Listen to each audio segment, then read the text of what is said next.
اعوذ باللہ من الشیطان الرجیم بسم اللہ الرحمن الرحیم یا اول الاولین و یا آخر الآخرین و یا ذا القوة المتین و یا راحم المساکین یا ارحم الراحمین یا اکرم الاکرمین یا اجود الاجودین یا ذا الجلال والاکرام سبحان ربک رب العزت اما یاسفون وسلام علی المرسلین والحمد للہ رب العالمین بسم اللہ الذی لا یضر مع اسمہ شیء فی الارض ولا فی السماء وهو السمیع العلیم اعوذ بکلمات اللہ التامات من شر ما خلق ولا حول ولا قوة الا باللہ العلی العظیم۔ السلام علیکم ورحمۃ اللہ وبرکاتہ۔ میں نسرین افتخار اسلامک چینل اللہم لبیک سے اپنے تمام لسنرز اور اپنے تمام ویورز سے مخاطب ہوں۔ امید ہے کہ آپ سب لوگ اللہ کے فضل و کرم سے بالکل خوش ہوں گے، تندرست ہوں گے۔ آپ کو میری طرف سے بہت بہت عید الاضحیٰ مبارک ہو۔ سب نے خوب عبادات کی ہوں گی پہلے 10 دن کی، اس کے بعد کل اللہ کی رضا حاصل کرنے کے لیے قربانیاں کی ہوں گی، اپنے اچھے مال کو اللہ کے راستے پہ قربان کیا ہوگا بڑے شوق کے ساتھ، محبت کے ساتھ۔ اصل میں یہ جو ہے نا عید الاضحیٰ، یہ بکروں دمبوں کی عید نہیں ہے اصل میں، یعنی کہ ہمیں تو صرف بکرا دمبا یاد رہ گیا نا۔ اصل میں اولاد کی فرما برداری، بیوی کی فرما برداری، اللہ کی رضا پہ راضی رہنے کی، یہ کہ بچے نے کو کہا ذبح کرنا، یہ خواب آیا تو اس نے کہا میں حاضر ہوں، یہ ہے قربانی، اس لیے یہ عید ہے۔ اور پھر یہ جو قربانی دینا حج کا حصہ بن گیا، اور پھر ہم سب پہ فرض ہو گیا، تمام لوگ جو صاحب حیثیت ہے، جو دے سکتے ہیں وہ قربانی دیں۔ اور اگر اللہ نے توفیق دی ہو تو نبی کریم صلی اللہ علیہ وآلہ وسلم کی طرف سے بھی قربانی دینا چاہیے۔ آپ نے حضرت علی سے کہا تھا کہ قربانی دیا کرو میری طرف سے بھی، میرے نام کی بھی دیتے رہنا، تو وہ ہمیشہ دیتے تھے۔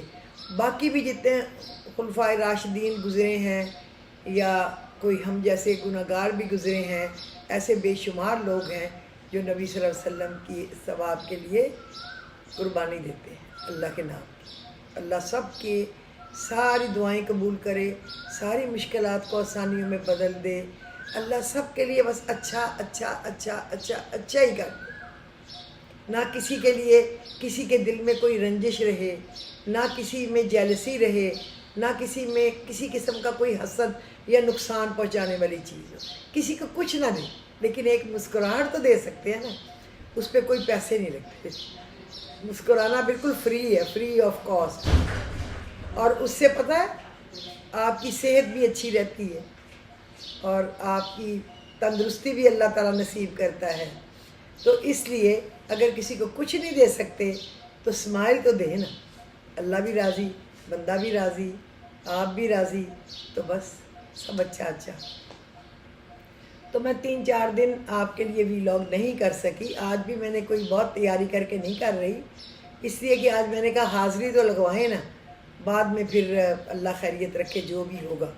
آج میں آپ کو بتاتی ہوں کہ اللہ تعالیٰ نے سورہ فاتحہ کو مکمل قرآن کیوں کہا ہے، کیا مقام ہے اس کا قرآن میں۔ اگر آپ ایک سورۃ فاتحہ پڑھ لینا، اس کا ترجمہ اور تشریح، گویا آپ کو پورا خلاصہ سمجھ آ جائے گا کہ اللہ نے قرآن میں کیا کہا ہے۔ کیا اس کو شفا، آیت شفا بھی بنا دیا، اس کو ام الشفا بھی بنا دیا، اس کو مطلب ساری اہمیت اللہ نے سورہ فاتحہ کو دی ہے۔ اس کے بعد سورہ بقرہ کو بھی بڑی اہمیت حاصل ہے، سورہ کہف کو، لیکن بہرحال اس کو شروع میں رکھنے کا مطلب ہی یہ تھا کہ اس کی جو اہمیت ہے نا اس کا احساس دلانا۔ اور اس کے بعد میں 2 ایسی چیزیں چھوٹی چھوٹی بتاؤں گی کہ جس کے پڑھنے سے آپ کو بہت سارے فوائد جو ہیں وہ حاصل ہو سکتے ہیں۔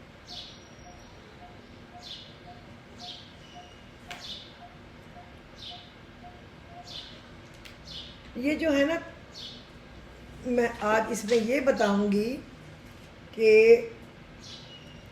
یہ تاج التزریع القلب، تاج راحت البال، تاج الاستغفار، یہ کیا ہے یہ میں آپ کو بتاؤں گی۔ دو لائنیں ہیں، تو کیوں نہ جس کی اتنی بڑی فضیلت ہے اس کو ہم حاصل کریں، آپ میں، اور ہو سکتا ہے کہ آپ یہ پڑھ بھی رہی ہوں اور آپ کو علم نہ ہو، یہ بھی تو ہو سکتا ہے نا کہ کیا ہے اس کے فوائد، کیا ہے یہ نہ پتہ۔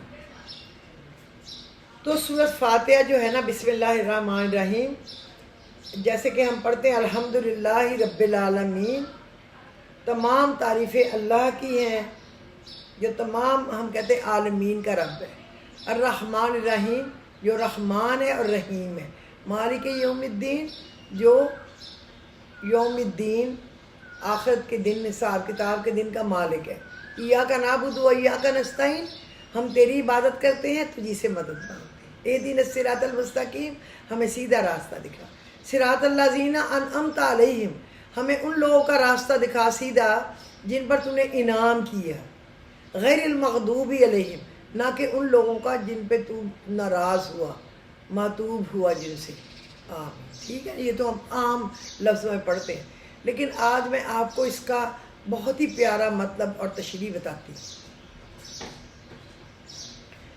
الحمدللہ رب العالمین، تمام تعریفیں اللہ کی ہیں جو تمام جہانوں کا پروردگار ہے۔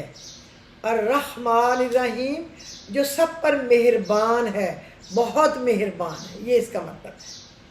الرحمن الرحیم، رحمان رحم کرنے والا، رحیم مزید اس پہ پاؤڈر بلا شان، سمجھ آئیے، جو سب پر مہربان ہے، بہت بہت مہربان۔ مالک یوم الدین، جو روز جزا کا مالک ہے۔ ایاک نعبد و ایاک نستعین، اے اللہ ہم تیری ہی عبادت کرتے ہیں، تجھی سے مدد مانگتے ہیں۔ ہمیں اہدنا الصراط المستقیم میں سیدھے راستے کی ہدایت عطا فرما، ان لوگوں کے راستے کی جن پر تو نے انعام کیا، نہ کہ ان لوگوں کے راستے کی جن پر غضب نازل ہوا، نہ کہ ان کے راستے کی جو بھٹکے ہوئے تھے۔ اب میں آپ کو بتاتی ہوں، عربی کے قاعدے سے رحمان کے معنی ہے وہ ذات جس کی رحمت بہت وسیع ہے،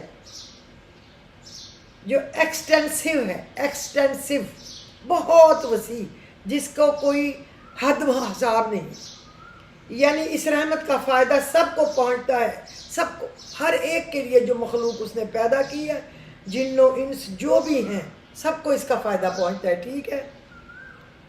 اور رحیم کے معنی ہے وہ ذات جس کی رحمت بہت زیادہ ہے، انٹینسو ہو، جس کی رحمت جو ہے وہ انٹینسو ہو، یعنی جس پر مکمل طور پر ہو، یعنی جس پر ہو مکمل طور پر ہو، جس پر اس کی رحمت ہو جائے تو مکمل طور پہ ہو، پھر اس کی کوئی حسرت، کوئی بات نہ رہ جائے۔ اللہ تعالیٰ کی رحمت دنیا میں سب کو پہنچتی ہے، جس سے مومن کافر سب فیض یاب ہو کر رزق پاتے ہیں اور دنیا کی نعمتوں سے فائدہ اٹھاتے ہیں، اور آخرت میں اگرچہ کافروں پر رحمت نہیں ہوگی، لیکن جس کسی پر یعنی مومنوں پر ہوگی، مکمل ہوگی، کہ نعمتوں کے ساتھ کسی تکلیف کا کوئی شائبہ تک نہیں ہوگا۔ رحمان اور رحیم کے معنی میں جو یہ فرق ہے، اس کو ظاہر کرنے کے لیے رحمان کا ترجمہ سب پر مہربان اور رحیم کا ترجمہ بہت مہربان کہا گیا، اس لیے میں نے اسپیشل آج کے لیے آپ کو یہ چن کے دی ہے۔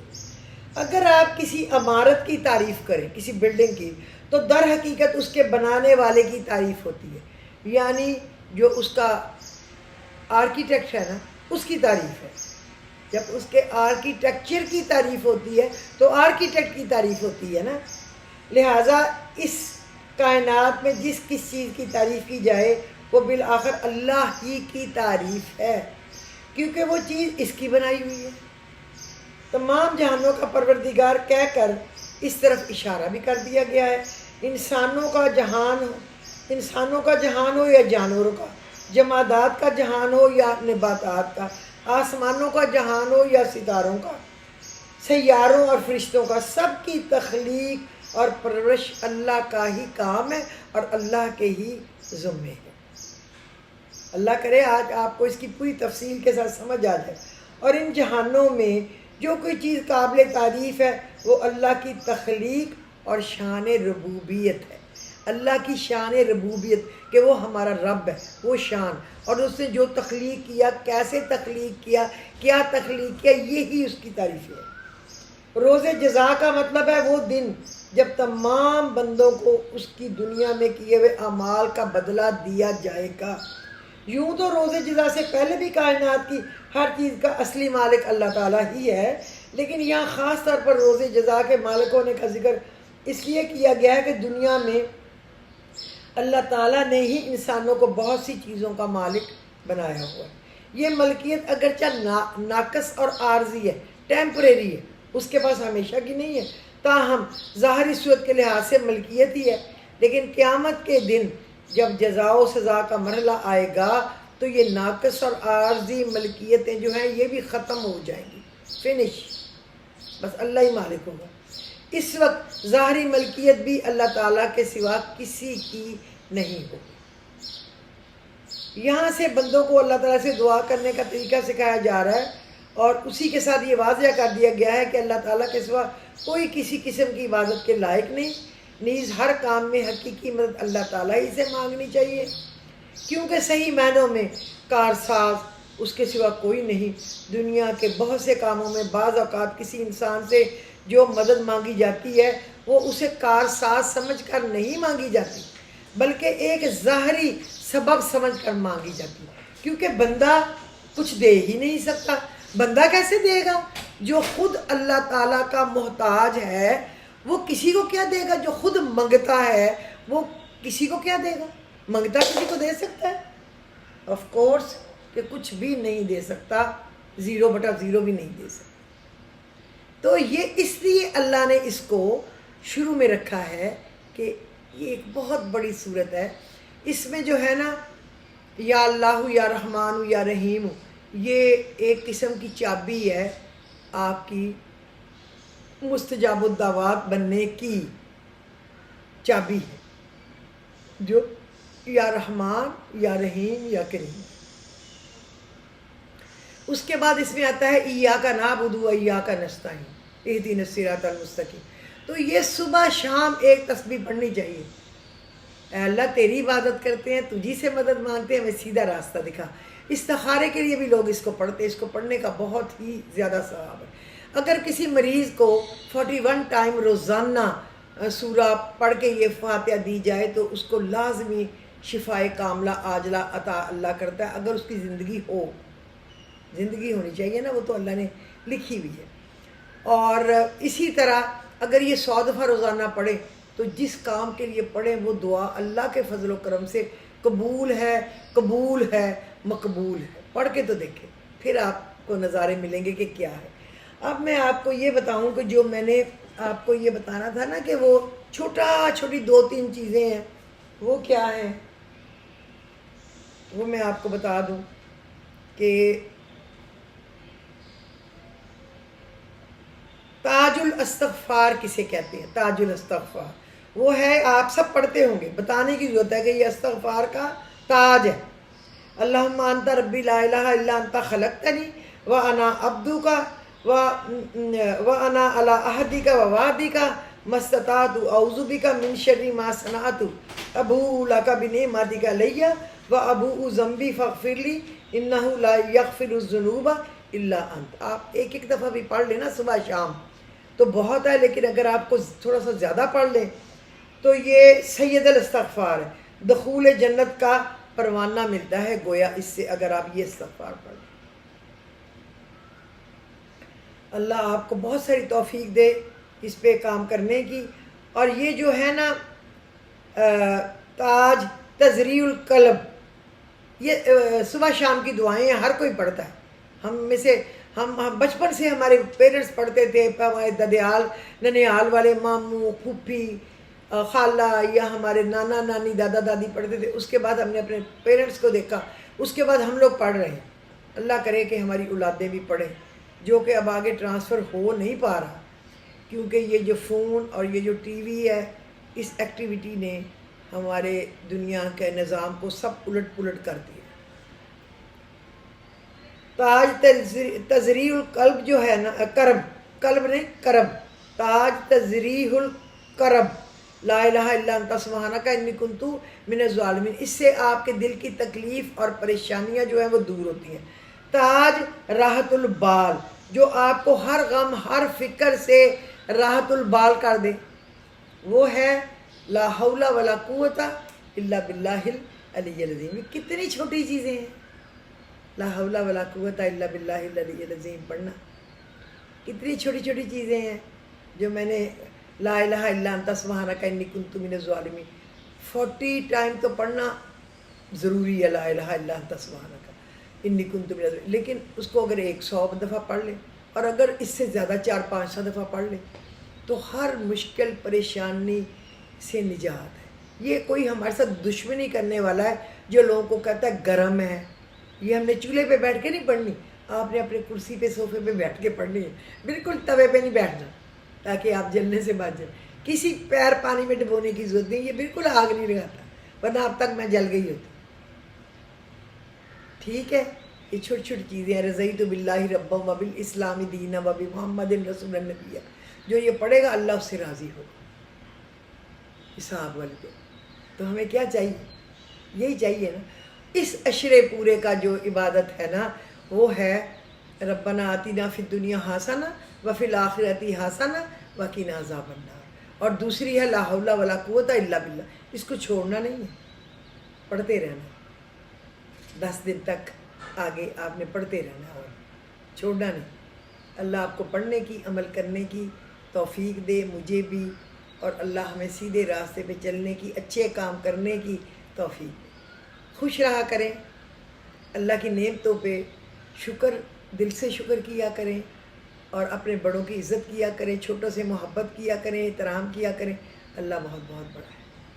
تو آج کے لیے یہ کافی ہے، مجھے اجازت دیجیے. خدا حافظ.